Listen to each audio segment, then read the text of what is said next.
Now I will invite Dr. Tanuja Shet.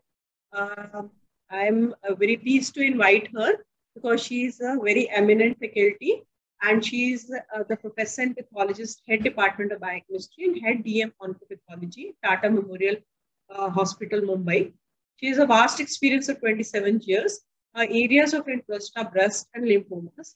She has written many books, book chapters, around 21 chapters in textbooks, and over 200 publications to her name. She has written the Gross Manual. She has been the editor of Breast Pathology Atlas and an approach to immunohistochemistry evaluation of common tumors. So now I will invite Dr. Tanuja Shet. So it will be a good learning experience for all. Thank you so much. Thank you, Dr. Sunila Jain, for this opportunity. It's indeed it's a pleasure to be part of this group. I'm a pathologist, I'm a surgical pathologist, but in the last 5 years or so, everybody invites me for biomarker talk. And that's because I have invested 20 years of my life in making sure that the ER/PR and HER2 in breast cancer has remained to a standard level in Tata Memorial Hospital.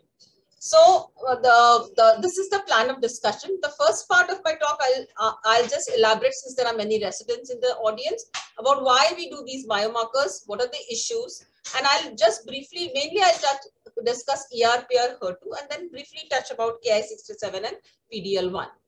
So what are the biomarkers that are mandated in the histology lab domain? I think that one marker that has made difference to our breast cancer patients is estrogen receptor and PR receptor. I think our survivals have improved by 50%, because at least 30% by introduction of anti-hormonal therapy. Now, what is considered as positive is greater than 1% is considered positive, but today we have a borderline for ER and we'll be talking about that surely. For the HER2, what we do is, IHC is a screening methodology, and all these biomarkers, the first few I'm discussing are on immunohistochemistry. The second marker, the right-hand side markers, are some things that we don't do every day, but we do on request. One of them is Ki67, and we do that when we are discussing the benefit of chemotherapy in a luminal type of breast cancer. I'll just talk about that briefly. PDL1 testing is a new kid on the block, and we are now getting more and more requests of PDL1 and TNBC. Besides that, there are a whole lot of markers that have now come up, especially in triple negative breast cancer, because now we have improved survival rates, and even in luminal cancers like PIK3 mutation, which decides between alpelisib and fulvestrant, BRCA mutations for olaparib, etc. So let's look at hormone receptor. As I just said some time back, that 1/3 of our breast cancer mortality has come down only because of one test. And hence it is mandated in all breast cancer cases, in all recurrences, and even in distant metastasis, irrespective of the time lapse. So earlier we used to say, if it's 6 months, within 6 months, don't do. But today we are encouraged to do it in every biopsy, irrespective of what the time lapse is, because the benefit of positivity is great. Now, somewhere along the testing line, it was realized that the intensity of positivity correlates with an endocrine response. So that's why we also score these ER/PR thing. But the biggest problem with ER/PR when we started around 20-30 years back was that there's a false negative rate. And that's because our fixations times were not monitored. The ASCO CAP now has made it mandatory to monitor the cold ischemia time. And you cannot fix your specimens for more than 6 to 24 hours. Now, I'm sad to say that in spite of 20 years of telling every meeting that fix, we still get autolyzed specimens. We still get poor quality material once in a while, but the numbers have come down remarkably. Besides that, the type of fixator, which has to be neutral daughter formalin with a pH of 7 to 7.5, and the method of tissue processing, what kind of reagents you use, all impact ER/PR testing. Now, this is an example to show that this is what the delay in fixation does to your ER/PR. So here is a tumor which is 8/8 or very strongly positive, and with a 48-hour delay in fixation, it becomes negative. So if you are, and in India, there are metro cities only do the immunohistochemistry. Can you imagine a specimen coming from rural India to a main country, and then you will understand that most of our ER/PRs will go as negative. Now, this is a review article I wrote around 4-5 years back. And in this, we see the range of differences that we got in positivity of ER, PR, and HER2 across India. The maximum ER, I think, came in data from Tata Hospital data in 2014. But we also jumped from a small number of 57,000 to now 70. And I think the latest numbers are even higher. So we are approaching the Western rates of ER-PR and only by standardizing our processing protocols. So that's the importance of we all pathologists are interested in diagnosis. We're not interested in the pre-analytics, but I think it's high time we got involved with the same. So what we have also come up with a solution is to avoid doing on autolyzed specimens. We do, because we have already seen Dr. Sunila Jain talk about core biopsy, which is coming up in a big way. So now we estimated ER-PR on a core biopsy. Well, it's a very good specimen because it's very uniformly and properly spicked.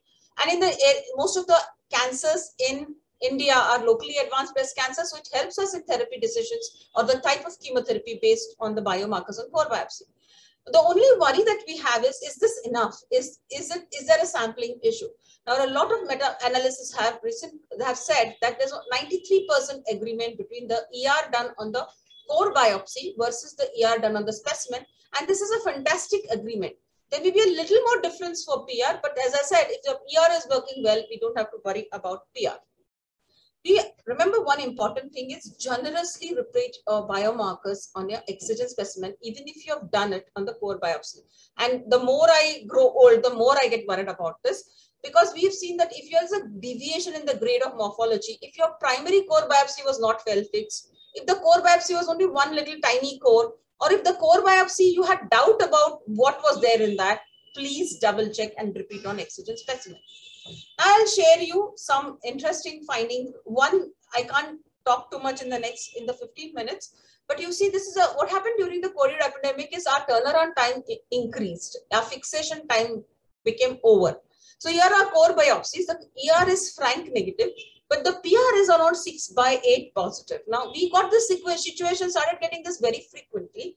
And then we realized that there is something, this is not a true positive, but it's a false positive due to overfixation, because all these biopsies were fixed for more than 24 hours because of the COVID pandemic. And this is not something new. So and this is particularly common in the Ventana platform.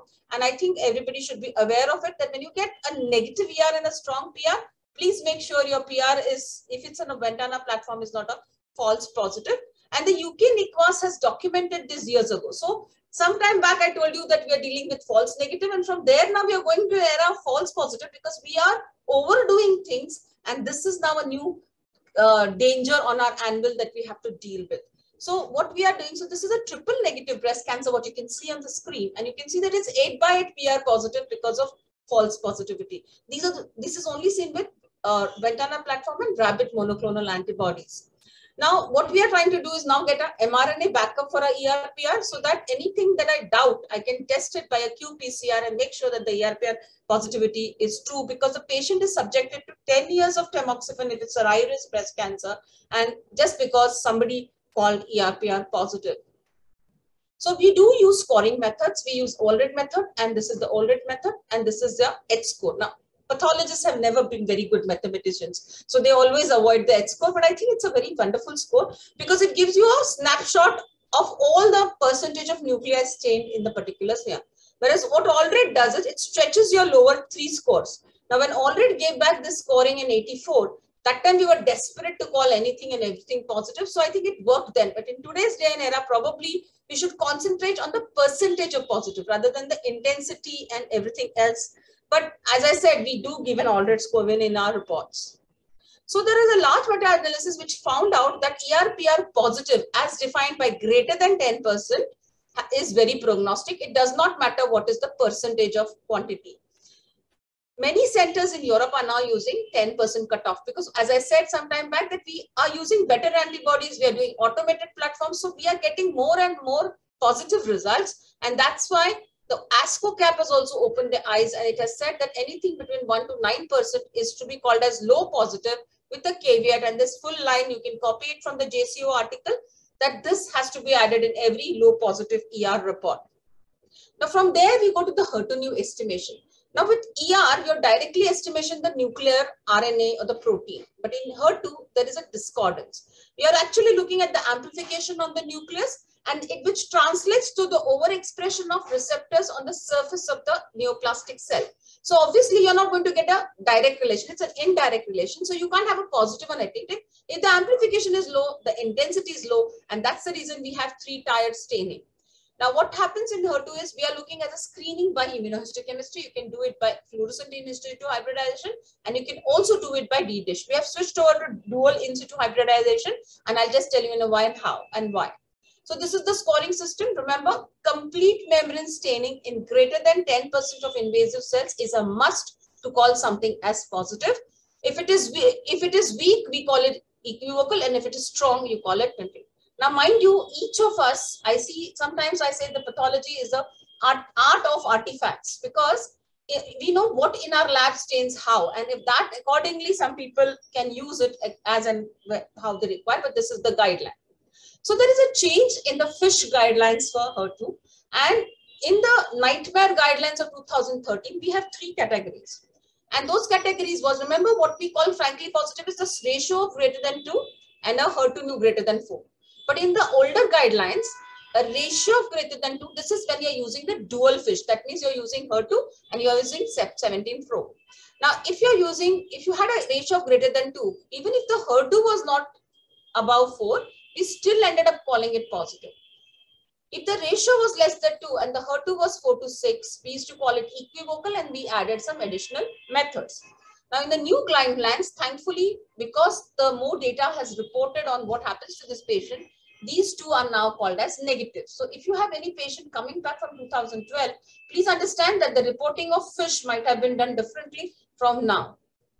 The problem we time and again faced on FISH is genomic heterogeneity. So many times I become the referee in a target practice where I see one pathologist called amplified, the other is called non-amplified. And simply because there was genomic heterogeneity, somebody got a sample which was a cluster type of heterogeneity, called it positive, and the rest of the tumor had internist type or non-amplified cells and called it negative. So this is something that we keep getting in practice.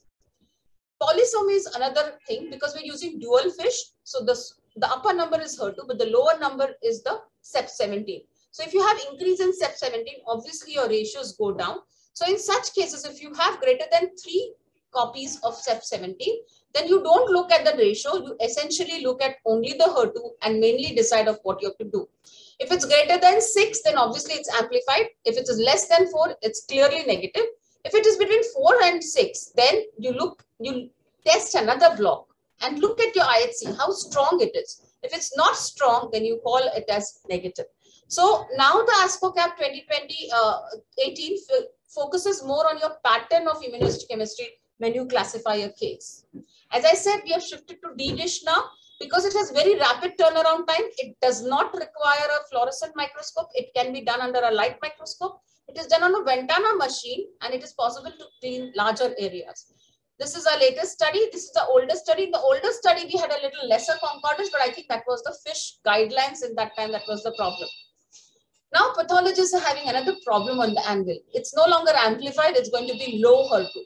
That means those 2 groups that I told you wrong, now they're going to come back, and we may have to call them positive again with this availability of this antibody drug conjugates, and I leave it to another meeting for a discussion. Now, I'll just show you a case. Now, this was a case, a very recent case.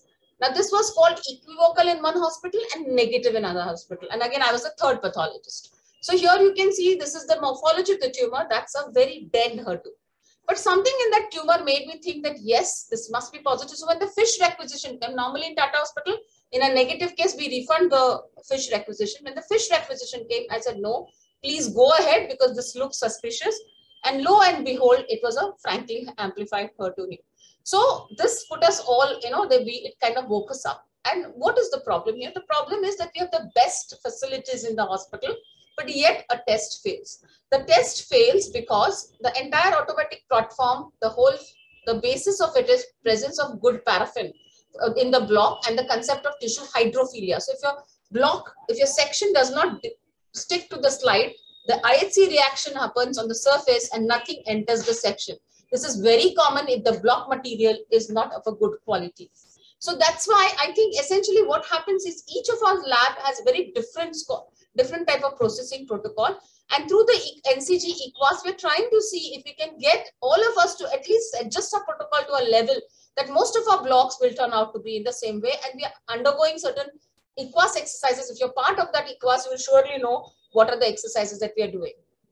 So what are the chief causes for failed molecular tests? As I said, I think it's time that we stop doing what we are doing and pay attention to some good pathology practices. And we are planning to start something called as Good Histopathology Practice Certification to the NCG EQUAS. And the aim is to ensure that the block that goes through any hospital goes in such a similar manner that the end result of either protein or DNA or RNA or ER or PR is the same. So essentially, what does it entail? Most importantly, we have to monitor our transport of specimen. We have to pay attention to grossing and fixation promptly. We have to make use of good quality reagents and machines. We have to audit our practices. We can't, suddenly one fine day you see a change, you need to see what is happening and you have to enroll in a EQUAS. The thing that people don't pay attention to is making sure your histotechnologists are trained. I think I emphasize that again, that you have to train your histotechnologists well. Now that ends ERPR HER2. Now just the two other biomarkers. What about Ki67? Now this nightmare of Ki67 started with Kathy Albane's paper saying that oncotype DX could predict the need of chemotherapy in an otherwise early good risk breast cancer. Now since the oncotype DS, most genes are of proliferation type, Chang et al. Decided that yes, if you use a cutoff of 14%, you can suitably distinguish between luminal A and luminal B, and so on. The Ki67 landed upon our table. I thought that this nightmare was fading, but it's back in action with two trials saying, the ADAPT trial and Monarchy saying that no, if you have a fall in Ki67, with neoadjuvant neoendocrine therapy alone, you can manage some of these locally advanced cancers. So even Tata Hospital has one trial going on about the use of endocrine therapy. So all these are telling that Ki67 will still be on our decks. Now, I'll just show you an example. This was a 65-year-old operable breast cancer. Again, the same story, early breast cancer, cardiac risk, didn't want to take chemotherapy. So they asked for a Ki67. And this was the Ki67, hardly even 10%. It was a grade 2 cancer. But what we do in Tata Hospital is we collect a block fresh from the OT within 20 minutes of surgery.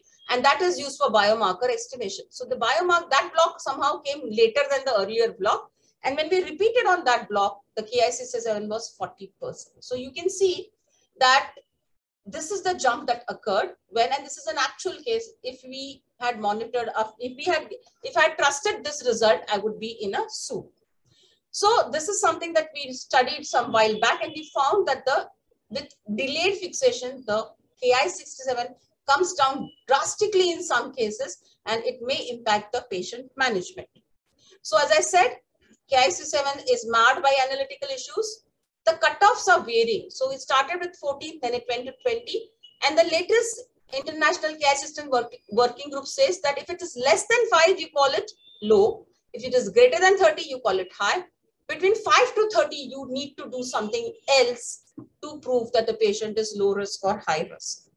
Then the second problem is the counting method. By and large, I think everybody agrees now that the hotspot method should go, and the global Ki67 values are now in. Now, I feel that proliferation is not a number, it's a range. So you cannot give just one value, 20, 30, 40. Instead, there is a range within most of the breast cancers. Some are more homogeneous. And in that, you give a range of from 20 to 30%. And I really don't know what will metastasize. Will the 30 metastasize? Will the 20 metastasize? Will it be important? Logic says that 30 will, but nevertheless, I believe in giving ranges. So coming to the last marker, that is PDL1. Now, 2 trials have changed the outcome of metastatic triple-negative breast cancer. The first one was Impassion 130, which said that PDL1 staining by SP142 on a Ventana benchmark XT or Ultra platform with a greater than 1% immune cell staining. If you give atezolizumab to these patients, they have a sustainable response. The other trial that did it was Keynote 355, which said that if you do 22C3 a CPS score of greater than 10, patients, if you give them pembrolizumab, they had sustained response. Actually, the benefit with pembrolizumab was much more than atezolizumab. The Impassion 131, however, said that the results were not as reproducible. So the problem is that these two are on an anvil. We still don't know how these drugs will do in an immune setting, because we know that immunity is HLA dependent, and we really don't know the constitution on Indian women with triple negative breast cancer. So as I said, there are 4 platforms that are approved with different drugs. The most common is being SP142, which is done on a Ventana platform, and 22C3 DACO, which is done on a DACO auto stainer link 48. Now, both of these have different cutoffs, and both of these are in the market. Now, most of the centers in India are using the Ventana platform. So to do the DACO PDL1 22C3 becomes a different thing. But Ventana has, the DACO guys have come up with a solution for this though. So how do you go about it? Number one is you select any histological specimen. You cannot do it on cytology or discalcified bone specimen. The section should have quite a bit of stroma, and it should have at least 50 to 100 tumor cells. You can use older block, but the intensity of staining may be lesser. Then decide, you preferably should take a block where there are most tumor infiltrating lymphocytes, because that's where you will get the PDL1 staining. Then remember, before you put which, if you are a very privileged center, you have all the Ventana machine, the DACO platform, then ask the clinicians that which is the drug that you're planning to give, and accordingly stain for that antibody. Because this is a companion diagnostic. That means if I'm giving atezolizumab, I need to do SP142. If I'm doing pembrolizumab, I need to do 22C3. Now the controls, generally, we don't have a positive control, but we take tonsil as a control because it gives you a range of controls. Any cytoplasmic and membrane staining is considered as PDL1 positivity in the immune cells. And you only count lymphocytes, dendritic cells, monocytes, macrophages, and granulocytes. Don't count these count them in the stroma. Don't count these in the vessels or outside of the thing. And it is given as percentage of immune cells within the tumor. So what we do when you count is we count intratumoral TILs, the staining pattern in these, and we take 1 millimeter of the stroma adjacent to the tumor, and we count even in that, because somehow the TILs are maximum in the peritumoral stroma. We don't count the necrotic areas. So what we do is, this is just to show you the pattern of staining.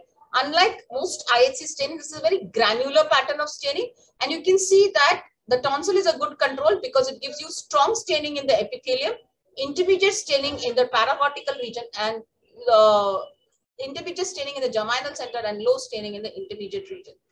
So this is how the PDL1 in the immune cell looks like, and this is how it looks like in the tumor cells. So what we do is we count areas like this, then we put them all together, and we say that, okay, in this is, if each square is 25%, this is somewhere around 20% of positivity of immune cells is seen. It's not important to give a score. It's important to say that it is positive greater than 1%.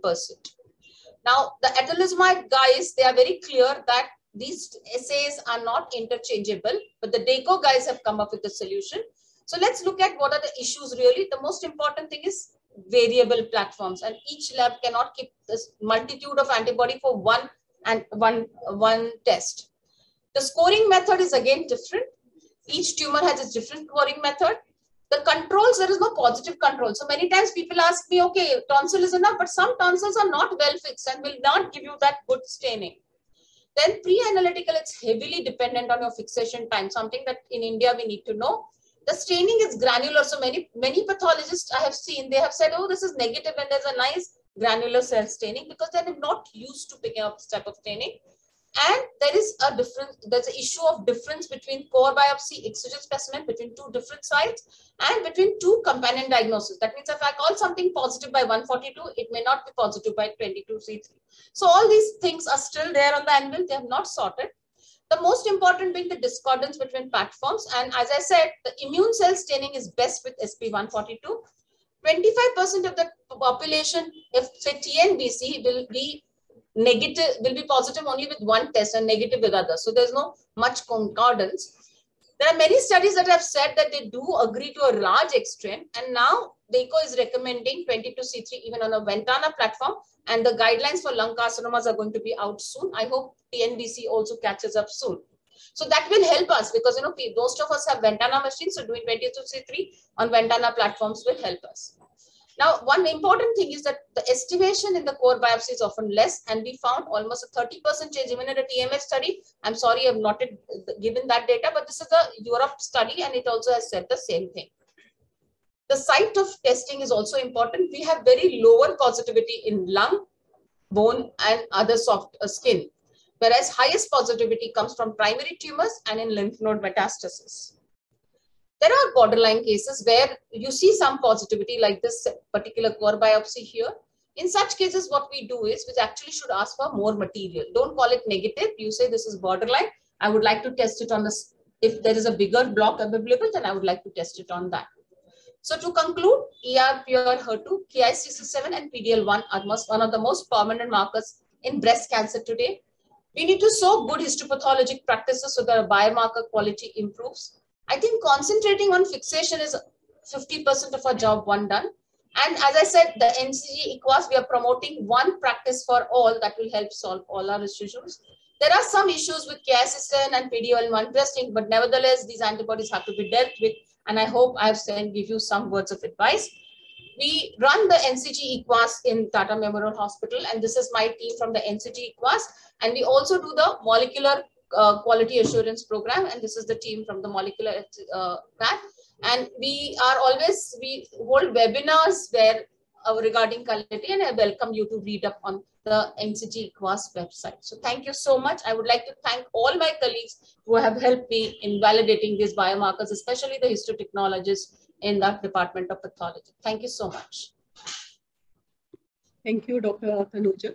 I think this was a very lucid talk, and no wonder that you have been always called for the biomarker assessment in the various meetings, as you pointed out. So this was a very, informative talk, and we came to know about what are the precautions we need to be taken, the importance of EQA in the these ISC markers, especially with the new markers coming up like PDL1. It will be again a difficult. Thank you, Dr. Tanuja said. I think that was so wonderful a talk. I learned quite a bit, especially PDL1 coming as a very new marker for immunotherapy and more important in lung, but I think breast should take over very soon. Thanks to work by you. Thank you.